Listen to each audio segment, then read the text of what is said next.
the Mindful Money Podcast. This podcast is a weekly exploration into a new philosophy of money through psychology, philosophy, and practical wisdom. In this episode of the Mindful Money Podcast, anytime those thoughts came into my mind, I tried my damnedest to flip them. You know what I mean? It was just that little tweak in words that just seemed to flip it all from a heavy feeling to a light feeling. a lot of people who haven't heard of you don't know who you are or what you do. And even when I first joined your Facebook group, I was really curious myself. Let's just tell the listeners, like, who's Jill Stanton?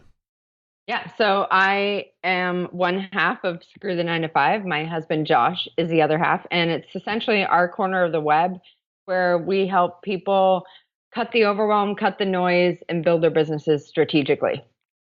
Nice. Great the summary. Notes version. Where can people find stuff about Screw the 9 to 5? I mean, that was probably one of the shortest descriptions I've ever heard from anybody about anything. I have a real hard time talking about myself. This will be fun. Okay. I hate talking about myself. So I just try and keep it as succinct as possible. But Screw the 9 to 5, obviously, .com. Screw the 9 to 5.com would be the quickest way to learn more about us. That's all spelt out, no numbers. Or, I mean, if you want to hang out and get to know the Screw crew in general, you can go to screwcommunity.com, and that's our free private Facebook group. Fantastic. Awesome. So, I mean, this is, it's funny you say you don't like talking about yourself. Everything I'm about to ask you is going to be about you, just so you know. Great. So I usually kick off things with the same question, every time, and it could go in a number of ways. So let's have you think back to when you were a kid and what you experienced, what you witnessed, what the world was to you. And specifically, what we're curious about here is what your philosophy and perspective on money was and how that's changed up until now.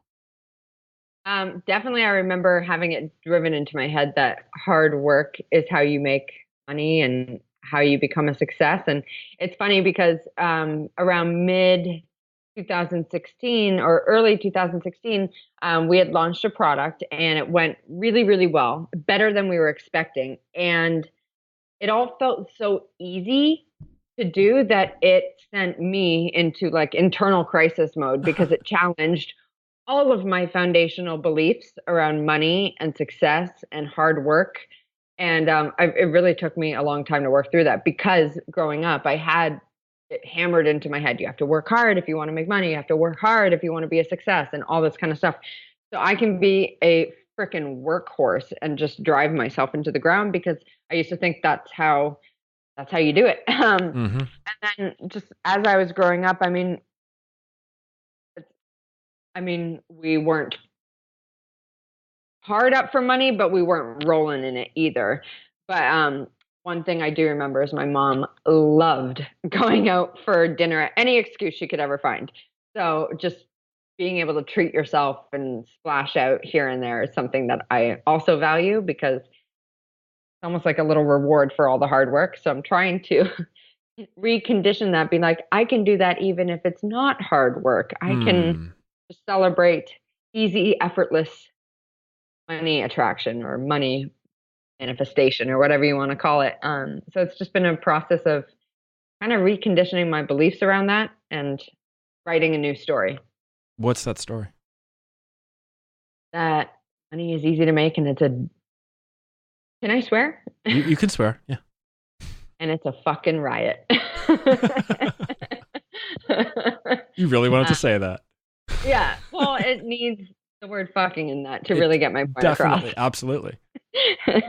So what's the point then? I mean, if everything's that, if it's easy to make, what is this thing?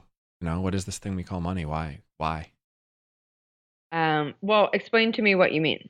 Well, okay. So this is a philosophical point, right? So a lot of what we explore with the Mindful Money platform is philosophy, psychology, just the ways that people think and the mental constructs and limitations that they have, and then how their humanity, their human nature sometimes gets in their way. Like you were just saying, when you made a ton of money really easily, you were like, oh shit, like that was easy.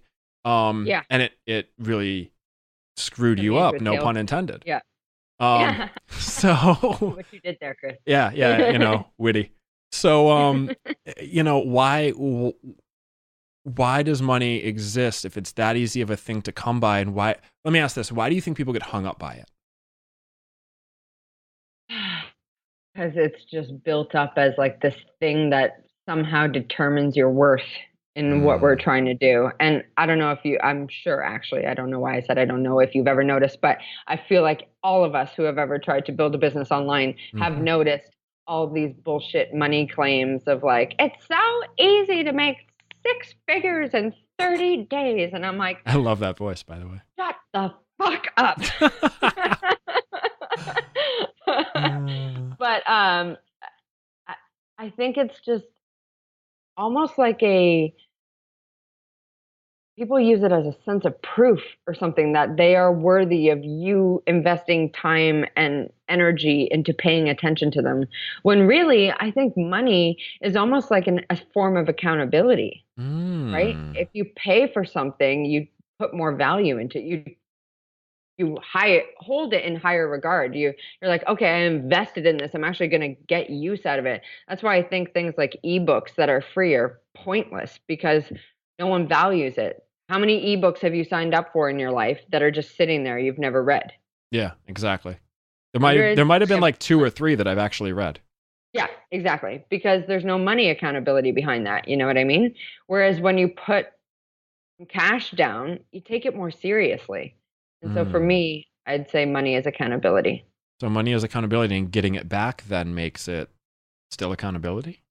Well, and then, I mean, someone is paying to play, and you have to show up to be able to deliver the kind of expectations and value that they signed up for, right? So it kind of holds both of you accountable. They've entered into the agreement being like, okay, cool, let's see what I can get out of this. And then you are being held accountable because you're like, okay, shit, if someone's going to buy this, then I have to actually bring the I heat, actually have to do make it. it Yeah. worth, yeah, and make it worth their time and effort and money. So It's almost like integrity. That's the word that comes up for me. It's like, that's a good word. Yeah, I yeah. like that. So the receiving is a verification of your integrity, and then the choice to spend becomes this accountability to And I mean, yourself. yeah, and I wonder if I mean that's a good word to explore because integrity, like I wouldn't want to feel like my integrity is at stake if someone didn't like what they had paid for, even though I felt as though I delivered 110%. Like, do you see where that wobble is, I kind do, of? yeah, and that we could go down an interesting road of like brand values and what your intention is versus what they perceive your intention is. Mm. We, we could Pump the brakes, Chris. pump Let's just, the brakes. Really? Already? We're not even into it yet. I'm like, this is some deep shit for a Friday afternoon. Yeah, that's why it's only a like 20 to 30-minute podcast. People can't handle too much. Cool. All right, bring it. So we've established this accountability and then integrity piece. So your Facebook group's pretty big. I was really impressed. There was a point a few years before this podcast launched where I was making a huge effort to get into, and still am making an effort to get into the financial sphere. Like I want to be around people that, it's like that idea of the 5 people to be around, right? Mm-hmm. And so I wanted to be around people that had financial savviness and that were elevated to a higher sense of being so that money wasn't an issue. And I could start to see how people thought about it. And, I've been in your group for a few years, and there's still not a clear answer to like how to manage this thing that seems so abundant, right? So we get it, we receive it. But what do you do? What do you do once you get it? Is it just a matter of spending, or how do you handle that? Be myself with money, You yourself with money. like in our business. In your business or even personally, like here's what I notice. All right. A lot of people, whether they have an office job, which I know isn't your thing, but just work with me for a second. So whether they have an office job, and, I think everybody started there, right? Like I had my first salary job. It was a 60 grand a year job. Then I went to 70, and then I was like, screw this, and left. And it wasn't because of the money. What I noticed was I was taking too much for granted. I wasn't vested. And more importantly, I made 60 grand. That's like the 95th percentile in the world. But my lifestyle was meeting or exceeding that 60 grand. Mm, And then I made 70 because I thought I needed more money, but my lifestyle met or exceeded that yeah. 70. So that's kind of what I'm getting at is like, how do you, now that you have this abundance, what do you do with it?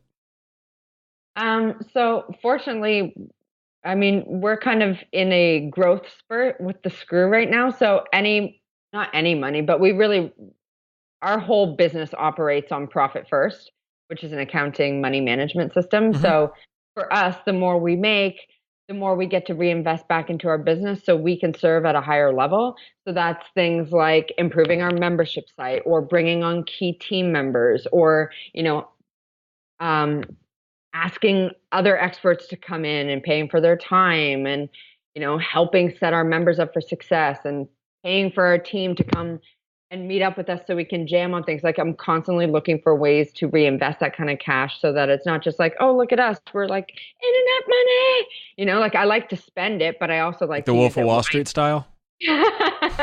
minus the quaaludes and the hookers, but other than that, exactly the same. I'm kidding, but I know. truthfully, I like to. I mean, I like to spend it and I like to reinvest it, but I don't think I used to have a heavier perspective around money, and now maybe because now we're through the hardships of running a business, Yeah. that now I'm just like, let's have some fucking fun with this. Right. So, So what do you think happens when people get past that point? Like what I notice is there's a couple kinds of people, right? There's the people that are like, they just don't know life, which are the drug addicts and the quaaludes mhm, and all that stuff. And then there's the people that want to make it, but just aren't.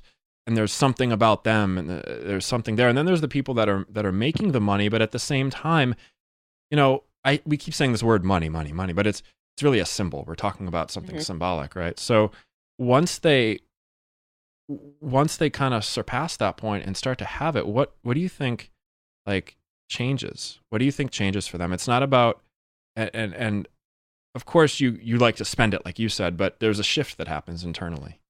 Mm. Um, Maybe. I mean, I can't speak for anyone else. I'm not What really happened sure for how. you, Jill? Come on. Yeah. Okay. So for us, it almost was like validation that, oh, okay, shit, we do know our stuff enough to be able to generate money in any capacity that we want. Let's have some fun with this. It became more entertaining than previously. I felt like I was focusing on the lack of it. And so it Mm. always felt stressful around money. But now that things have kind of eased up and the pressure is gone, now it's just like you almost take a completely opposite approach where you're like, let's see how much we can make. You know what I mean? Like you're just like, there's so much to be done online and there's so far you can go. The sky's the limit. And so it just becomes more of a game almost. Not in a game, not in a sense where you want to like mess with people, but just like, let's see what we can do with this and let's see how big we can take it. And let's see, if money is one of the factors that you determine success by, like, let's see how much we can make. Yeah. So what would you give to the people that aren't in that mindset? Besides change your mindset, because that's easy to say. Okay, well, I was going to say, like, I really made it a habit every single morning.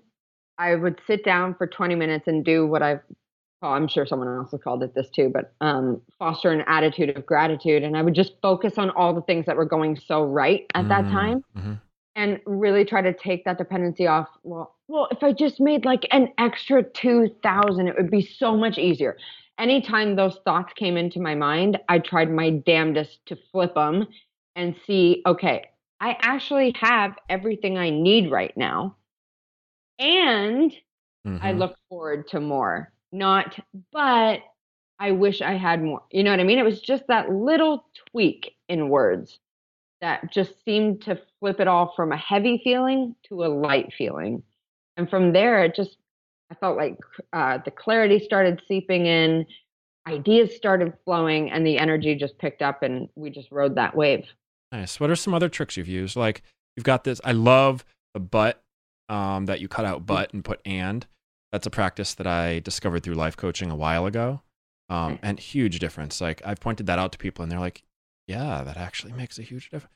But what are some other That's things? so weird, isn't it? It's It just really one is, little and it's like we. changes the vibe. I think I heard James Altucher say this, and he said it beautifully. I don't know if you're familiar with him or not, but he says, "We listen to ourselves. We hear ourselves talk, whether you think you do or not." You know? Isn't that the truth? Yeah. James Wedmore is really good at this too. Like he's really good at carefully selecting the words he uses. I don't like I always enjoy hanging out with him because he'll catch you, right? So even on the whole but and thing, he'll be like, switch that but to an and. You're like, damn it, James. You're so right all the time. I know a guy out in Southern California who's a real pain in the ass, but does the same thing, except he does it with like strange stuff, like change the impossible to I'm possible, change the fuck yous to thank yous, and like that's whenever you hang out with him, it's so like I've looked at him, I'm like, dude, this is so lame, but true, and it works and it's accurate. I can't even be mad at you for being cheesy. I can't even be mad. I'm just impressed. Yeah, right. That's kind of that. I think that's exactly what I said. I'm like that when he was like turn the fuck yous into thank yous. I'm like that's fucking brilliant and cheesy as hell, but brilliant. I will take that. Thank you, sir. Thank you, sir. Exactly. I think we're on our way to the gym at that point. That was great. So, what are some other things you've used? Honestly, that was it. Like that was one of my main focuses was really just trying to monitor the thoughts I was having and the way I was speaking about it. And I mean, the other thing I did was just put my nose to the grindstone and just got the work done that resulted in bringing in the influx in cash. Yeah. But I didn't have any I don't have any secret tips or hacks or anything that was like the one thing that led me to changing my money mindset. If anything, it was a set of micro improvements or a series of micro improvements kept that just kept carrying me through this process of kind of upgrading my whole mindset around money. Yeah, so you spoke to some of your childhood stuff, and then we've kind of walked through this journey that you've had. How do you feel when you hear the word money now? Like we've thrown it around a lot, and people throw it around a lot. You know, let's not look at the president, for instance. Oh God, I'm so glad I'm a Canadian. Oh, I forgot you were until I said that. Yep, I might be soon. I don't know. I know a few people up that way. Yeah. Exactly. So how do you think, so what feeling comes up for you when you think about that word? Like when you were a kid, it was this like grind or something like that, but what feelings come up when you think about that word Now talk about the transformation. Like we know the before, everybody knows the before. Yeah, I would say now if I were to put words to it, exhilarating, exciting, enjoyable. Lots. Lots. At first I thought you said lox, like, you know, the fish. No, just lots. Easy. That would probably be another one. And just like, yeah, just downright freaking exciting is how I view money now. Nice. That's a big change. It really is. So how do you... 2 years ago, we moved to Vancouver for the first time. And so we then left and now just have come back. But that was when I was dealing with all of that stuff. So to come back and be in the city again in a completely different mindset is a real kind of cool moment for me to see how much it's just completely transformed and I can actually enjoy myself now. In this you say space. 2 or 10? 2 years ago. Just 2 years. 2 years ago, we were in Vancouver when I was dealing with a lot of like money bullshit.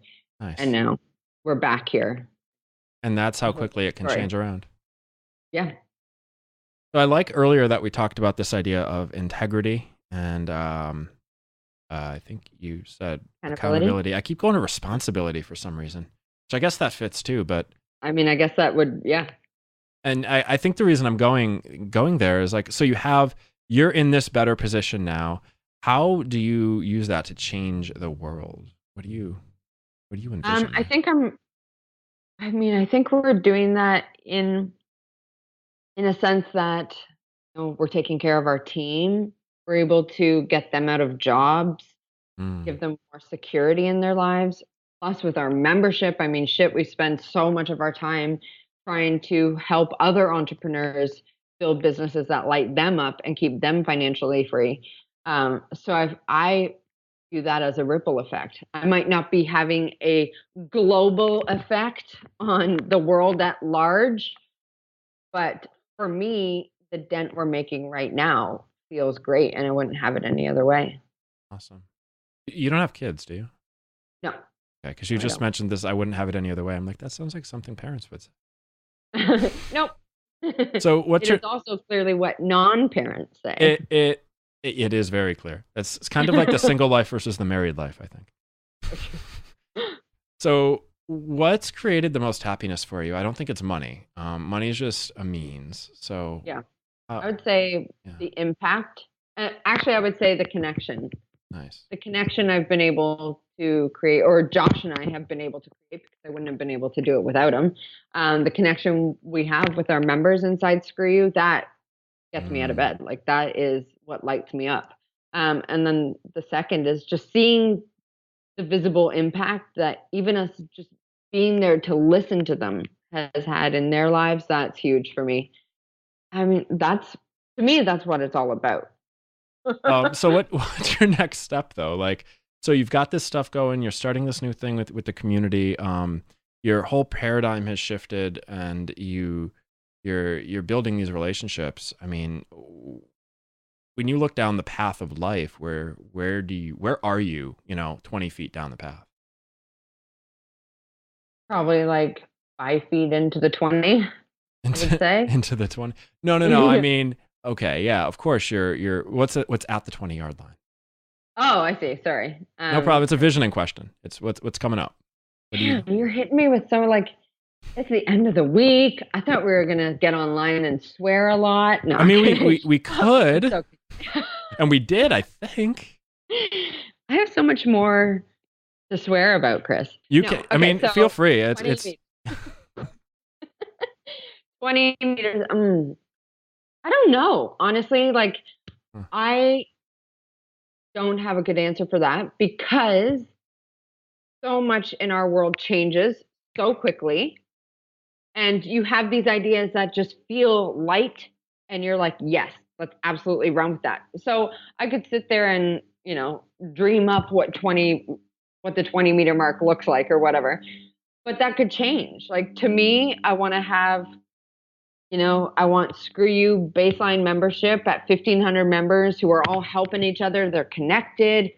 We're there. We have a finger on the pulse. Everyone feels motivated, heard, seen, and acknowledged and appreciated. Mm, Then I want another level of Screw You, which I don't know what that's called yet, but it's much more access to Josh and I and like in depth conversations around people's business. And then I want one that's in person and I actually get to put a mm, face to an avatar. And I want to see the measurable changes in people's business over the course of a year. I want to blow up our Facebook Live show. I want to, do a really solid members event where I get to meet everyone that I've been talking to online for so long. I mean, there's so many possibilities. I don't even know what could happen after that. I just know that I'm here to Josh and I are here to build a movement, and and you are. and I'm just excited to see where that takes us. What do you think is going to be your biggest challenge? Like you just named so much stuff, and that's good. That's exactly what I was trying to get you to do. My biggest challenge, and actually James Webmore helped me pinpoint this, is I'm too in it. I'm too in it. I am the Mm, bottleneck of our business right now. In that, I am nosy and I like to know what's going on in all of our members' lives and businesses. And instead of just sometimes allowing them to find the solutions, I'll almost do it for them. And it's been pointed out to me on numerous occasions that that does more harm than good. Even though my intentions are solid with it, it almost allows people to kind of what's the word I'm looking for? Just like depend. take the easy way out, because I just do it for them versus maybe allowing them to create the magic themselves. So that is my current challenge. And I think that that is going to be the one thing that I have to solve in order for us to hit our goals this year. So you're a chronic giver, huh? I'm a chronic nurturer in a big Nurture. way. Nice. I like that word over. It's so much more warm. Yeah. Well, I, my nickname in the community that everyone's given me is Mama Jill because I'm like, and how are you Mm. feeling about that? And tell me what's going on. And I want to know all the things, like All the things. all the things. So this is something I still want to keep an element of, but maybe, I mean, James had challenged me. He's like, how many people do you do this for? And I was like, oh, don't ask me these questions because I have to be honest, like probably a few hundred. And he was like, what? No. And he made me show him some of my threads, and one of them went back to July. And he Oh was my like, you need God. to stop this immediately. This is not helping them like you think it is. And I was like, but James, I love them. And so many people are like, you got to give before you can get. So that's kind of my philosophy is I want to help the world, and I'm right there with you. Like I like to solve problems. I like to give people the answers. I kind of don't want to, but I like to. There's a Yeah. part of me that's like, no, I'm not going to tell you. You're going to figure it out. Oh, never mind. Here you go. Oh, So, so I'm like, oh, isn't life so much easier now that you have this? I just wanted to make you feel better. yeah, it's so true. Oh my God, it's like you're in my head. It's like you comment on a Facebook question or something. If someone's asking you a question, you're like, what do you think the answer will be? And then you sit there and you wait and you're like, okay, I'll just tell you what it is. I can't wait any longer for you to respond. I'll just give you all the answers. What But yeah, might it mean if you stopped helping people like that? And that's like a really I don't know if I ever want to stop helping people, but doing the like work. that. Those two words Yeah, are very yeah, important. yeah. And I think what it'll do is allow them to stretch themselves and really dig deep to figure out the answers, because I guarantee they already have them. They already know what the answers are if they dig deep and really think about it. Hmm. But a lot of people just want the kind of the what's the word I'm looking for? Like the reassurance, Yeah. right? So they're Yeah, like, yeah. "Oh, I'll just ask someone else, see what they say, because I don't want to look The stupid." validation. Yeah. Yeah. And so I think by me taking that step back and allowing them to prompt these ahas and not just me, that'll be that's probably how I could help even more, to be honest, versus what I'm trying to do, which is smothering like a stage 5 clinger. But you're not. I've seen you in there. I see a lot of thumbs up from you. But I'm thinking, so I'm talking about private Screw You membership, I got it. not the free group. Yeah. Yeah. Which is where I like rewrite people's copy. It's ridiculous. I know I need to stop. So you But guys can't see Jill, but she looks really ashamed. I'm just like, I'm saying it out loud and I'm like, oh yeah, I could see how that would be. Could I ask you a tough question? Of course. If I haven't already? What bad thing might happen if you stopped? I guess that's really what I'm, because if it were that easy, you would have done it by now. I mean, that's so true. And I think the one thing that was stopping me was my own limiting belief that if I don't do that, people will cancel. Hmm. That's if I had to boil down that block into what is the fear that has given life to this like stage 5 clingerness that I have. Not It creepy, would just clinger. it would be that I was worried if I didn't give 110% of myself at all times, people would cancel. And since our membership is like pretty much our biggest thing we sell, I'm like, well, then what does that mean for our business? More importantly, what But does it I've mean for now, you? Right? yeah, who do I then? Okay, so great, now I failed, that kind of stuff. So all these thoughts were going around and creating these beliefs, which aren't even true, because when I did do that back in 2016, I drove myself right into the ground. I got so burnt out, started Mm. feeling very resentful around this whole business, and I wanted to shut it all down. And Wow. I said to Josh, like, what does the screw look like if we shut it down in a year? Because I'm just over it now. I have no bandwidth, Wow. no time to breathe. And it turned out that the answer isn't to shut it down, it's just to change my approach to how I show up in the communities. Yeah. So you inspired a question as you were talking, and you were talking about how like you would go into this whole self-questioning thing. If they were to cancel, then I would be. I'm not going to put words in your Who mouth. am I? Yeah. Yeah. Who am I exactly? That's a big question. A lot of people play with. So, Boy. what? I don't know if it's what value. It's a value question, right? So. Mm-hmm. So what do you think is the biggest lesson that you could give people about their value? Because you're speaking some truth right now. You're talking about, I think the fear that everybody who's in that second kind of grouping that I mentioned, I know for me, before I started my business, stepping into that role was a huge internal struggle about value. So curious what you would say to those people. That you have everything you need. You just got to believe in yourself. Mm. That's where it all stems from, right? Because all of us have this overarching worry or fear or belief or mindset hiccup of, am I worthy enough to do this? Am I worthy enough for people to care about me? Am I worthy enough for them to think that they should spend money with me? Am I worthy enough for an opt-in? Am I worthy enough for, it all stems back to this, am I enough? Mm-hmm. Right?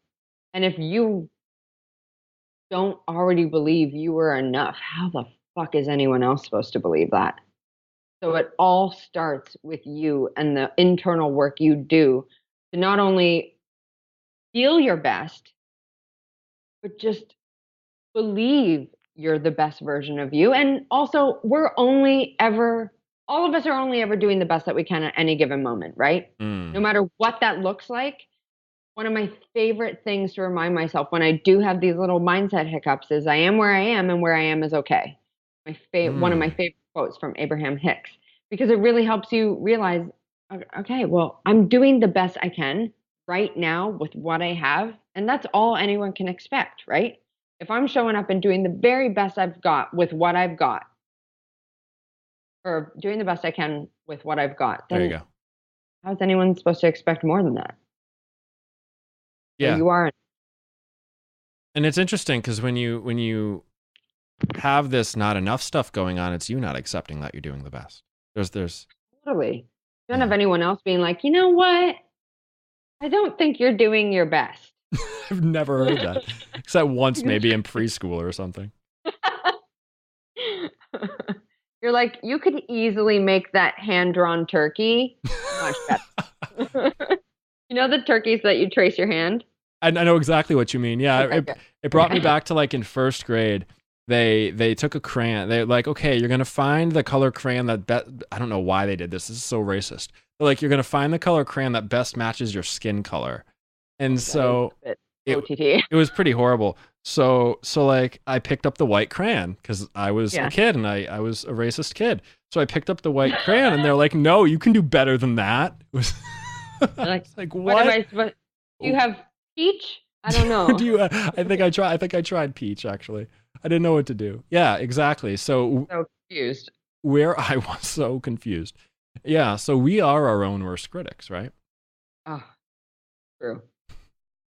So when we translate that into the world and when we say, hey, I can, maybe you can show up better, but you know that. And so then show up better and everybody, have that compassion for other people is really, and yourself is really what I'm hearing you say. And from that, those things will come. Those things being the things you don't think you have, that you see you have once you take that moment that you were talking about, the attitude of gratitude. Totally. Give yourself a break. Damn. Like, go gentle on yourself. Be nice to yourself. Make it enjoyable. One of my other favorite quotes, I'm going to sound like an Abraham junkie, but they say life can either be excruciating or exhilarating, and it's completely your choice. So which one do you want to experience? Yeah, because whatever you take on is what you're going to project. Without getting too dippy-dippy. Getting deep over here. Oh, I can go deeper. It's not. I don't want to go too deep though. A bunch of people are going to fall off the cliff if I go too deep. I feel like I wouldn't even be able to follow. I'm like, this is stretching me outside. If you like Abraham, you'd follow. There's maybe. Here. Oh God, don't do it to me. Why? Okay, go. Are you sure the water helped that much? Yeah. All I needed was a sip of strong water. So I'll leave it here and then wrap up. This guy, Bill Hicks, not Abraham Hicks. You may have heard of Bill. Has this quote, and it comes in with a statement that doesn't matter, and then he says, "All matter is merely energy condensed into a slow vibration. We are one consciousness experiencing itself subjectively. There's no such thing as death. Life is only a dream, and we are the imagination of ourselves." Deep shit. That's some deep shit. So it just it goes to prove your point, though. I mean, what we take on and what we believe and how we express that is purely and solely within our control. I mean, preach. I just want to give you the prayer hand emojis. You want to give people the what? What is this? Turkey I just hand? want to give you the prayer hand Oh, emoji. this is prayer hand, not turkey hand. We're holding our hands up No, to the this camera, is guys. the turkey hand. These are prayer hand emojis. I see. Okay. Keep up. Damn. Keep up. Yeah, Like I you don't know. know your emojis. I'm analyzing the emojis too much. So, a couple questions as we kind of come to a close here. So, we've talked about money, we've talked about value, we've talked about your transformation. There's this word that we toss around in mindful money. I call mindful money a personalized prosperity coaching platform. What do you think is the difference between wealth and prosperity? Probably your attitude around it. Mm-hmm. That's probably what I would go with first. That's my gut feeling. And how you experience it. I don't know. So, like, I would okay, think let me it's ask you probably this: your attitude around it. when I say wealth, how do you feel? When I say prosperity, how do you feel? Wealth makes me think I'm Oprah rich, and prosperity gives me like a happy, content feeling. And what? You go ahead, Oh, finish. Just finish. I'll tell you. Go ahead. I was trying to not cut off the recording with my laughter. oh. And prosperity feels very light, enjoyable, profitable. Yeah. All around good vibe. Exactly. So you said Oprah rich, which is hilarious. The reason I was laughing and almost like fell over is, do you like hip hop at all? Why are you asking that? Do you know why I'm asking that? Well, I took it from Zack and Miri Make a Porno, that movie, Oh no. where he's like, I'm gonna be Oprah rich. Oh no. There's a line in a hip hop song. And okay, pardon my white hip hop happening right now, but the line goes, "You mad because we hood rich." Okay. And so you were like Oprah rich, and I heard it, and it just sounded so right, and it was hilarious, and all I could yeah, it was funny to me. I mean, I appreciated your white rapping skills. I mean, let's not call that freestyle, please. I have like terrible rapping skills, but I like to think I'm a rapper. Freestyle's pretty, I'm not going to claim to freestyle publicly. But I did once give a man privately I will. Privately I will. Let's catch me offline here. But I gave a guy freestyle advice once, just talk. The English language is meant to freestyle. It's pentameter, if you know like Shakespearean English. It's up, down, up, down, up, down, up. You already have a rhythm. You already have a rhythm, you see? Anyway. I feel like maybe you should close the show out with a spur of the moment freestyle. I would need to find a beat. And that's good, right? Was that good? That was horrible. It was. I think I see something on the screen right now. Like, I'm sure it just sounded like static and not actually a beat I was trying to make there. It sounded like something a child would do, combined from both areas, actually. So then, yeah, that sounds like exactly like my rap skills then. There it is. Because the only rap song I really know is from like what is it, Mad TV with Bon Qui, where she's like, God. On the mic is the queen, now listen to me sing. No? I don't know what you're talking about. I'm sorry. 3 superstars on your ring. No. Damn it. I'm sorry. Bad references. It's all about this dude who likes to order at Burger King, or King Burger, she calls it. Anyways, I'm way off track. You are, and that's okay. It's fun. So you're probably the most fun person I've interviewed up to this point. All downhill from here, guys. It is. And so here's my last, like, oh no, this is deep shit kind of question. Okay. I'm sorry. Your whole posture, sit up straight. I'm not depressing you. Get out of here. You like this stuff. Don't hide it. Getting owned. All right. Are you? I don't think you are. I think you're doing quite well. I mean, you're trying to. I'm not. If I were trying, you would. Anyway. So we can cut that out. Just an exchange of burns. An exchange of burns. Oh yeah. Well, you got me with the hip hop, so that's okay. I was just trying to help you. You were trying to burn me. So here we go. Are you ready? Yeah. Are you sure? Yeah. All right. What kind of world do you think we'd be living in if money as we know it never existed? Oh. I know, right? Probably way more peaceful, wouldn't you think? I'm asking you. I don't know. Yeah, well, Don't bounce this back to me, Miss Solution Giver. I'm giving you an opportunity to give me the answer. I would think, I mean, I haven't really ever pondered this question, but I would think just off a gut feeling that I feel like it would be much more peaceful and not so many people wrapped up in the bullshit that they think money is the defining factor that makes them important or not. I feel like if everyone would chill the fuck out, enjoy themselves a bit more versus this crazy anxiety around like, I have to be pulling $20,000 months for me to be worthy of someone's attention.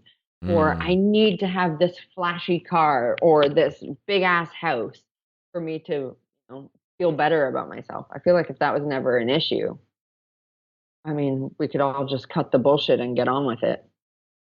Under what you're saying, I'm hearing authentic. And I'm putting that in your mouth, so I don't know if it fits. But... Oh my God, I'm sorry. There's just so many. That was horrible. I did not mean to say that way. So she's turning red, just so everybody knows. I mean, I know you're married, so no offense. I did not mean it that way. I just hope you keep it in the episode so bad. We may cut that snippet out. I haven't decided yet. Then it needs to be in a blooper reel. It should. That's the best thing. That'll be the coming up on today's show segment. I'm just gonna put this in your mouth. I don't know if it'll fit. Oh my God. This is awesome. But I do like the... Wait, I did say I didn't mean to. So... Oh my gosh. Okay, reel it in. I do like the word choice of authentic, but I'm going to roll for myself with... Good, because I don't want to put it in your mouth. Because I would never do that.